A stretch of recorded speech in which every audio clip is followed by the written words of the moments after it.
आषाढ महिना चालू झाला की नॉनव्हेजचे खूप सारे पदार्थ, खूप सारे रेसिपी आपण घरी बनवत असतो. पण नॉनव्हेज न खाणाऱ्यांसाठी काय बनवायचं हा एक मोठा प्रश्न पडलेला असतो. तर आज आपण आखाड स्पेशल नॉनव्हेज न खाणाऱ्यांसाठी एकदम नॉनव्हेजलासुद्धा पाठीमागे सारेल अशी आपण व्हेज पनीर भुर्जी कशी बनवायची ही रेसिपी बघते.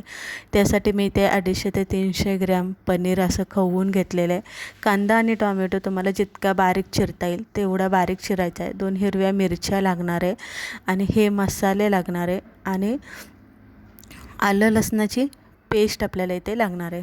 आता 3-4 पळ्या तेल गरम करायला ठेवलं होतं. त्यामध्ये आपल्याला खडा मसाला घालून घ्यायचा. खडा मसाल्यामध्ये काय असतं, तमालपत्र, दालचिनी, विलायची, लवंग, काळी मिरी, जिरे हे असे खडा मसाल्यातले जे पदार्थ आपण असे तडक्याला घालतो ते यामध्ये घालून घ्यायचं.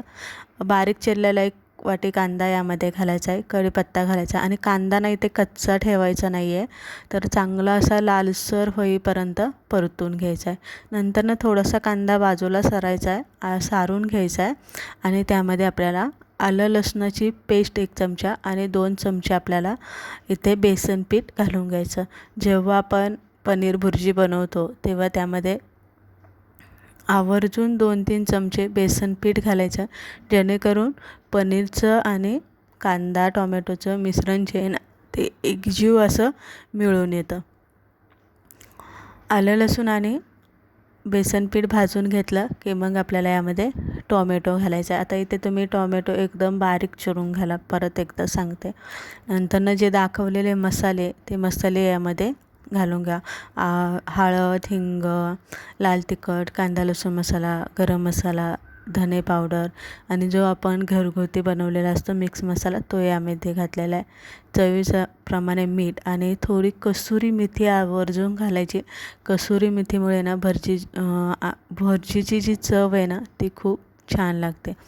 मसाला व्यवस्थित आपल्याला इथे हलवून घ्यायचा आणि नंतर यामध्ये कोमट पाणी ओतायचं. व्यवस्थित परत एकदा हलवून घ्यायचं आणि झाकण ठेवायचं. जोपर्यंत कांदा आणि टोमॅटो पूर्ण असा गळत नाही आहे आणि मसाला तेल सोडत नाही आहे आणि कलर बदलत नाही मसाल्याचा, तोपर्यंत आपल्याला हे चांगलं शिजवून घ्यायचं.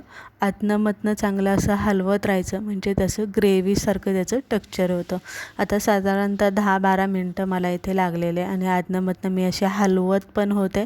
त्यामुळे इथे बघू शकता एकदम कांदा टोमॅटो जो आहे ना तो असा गळला गेलेला आहे आणि ग्रेव्हीसारखा याचं टेक्स्चर तयार झालेलं आहे. आता इथे खवून घेतलेलं जे पनीर आहे ते पनीर आपल्याला यामध्ये घालून घ्यायचं आहे. पनीर घालून घेतलं की व्यवस्थित हलवून घ्यायचं.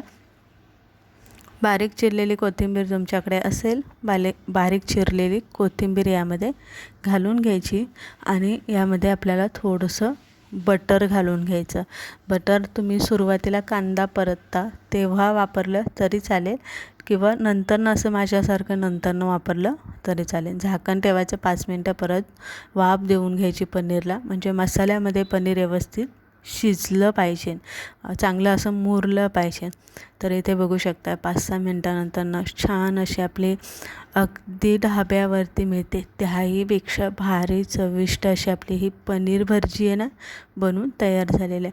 आखाड महिना चालू आहे. नॉनव्हेज न खाणाऱ्यांसाठी तुम्ही आवर्जून ही रेसिपी बनवू शकता. घरी पाहुणे आलेले नॉनव्हेज खात नाही आहे, पटकन पनीर भुर्जी तुम्ही ही बनवून तयार होते. याला वाटण वगैरे काहीही लागत नाही. रेसिपी आवडली असेल लाईक शेअर नक्की करा.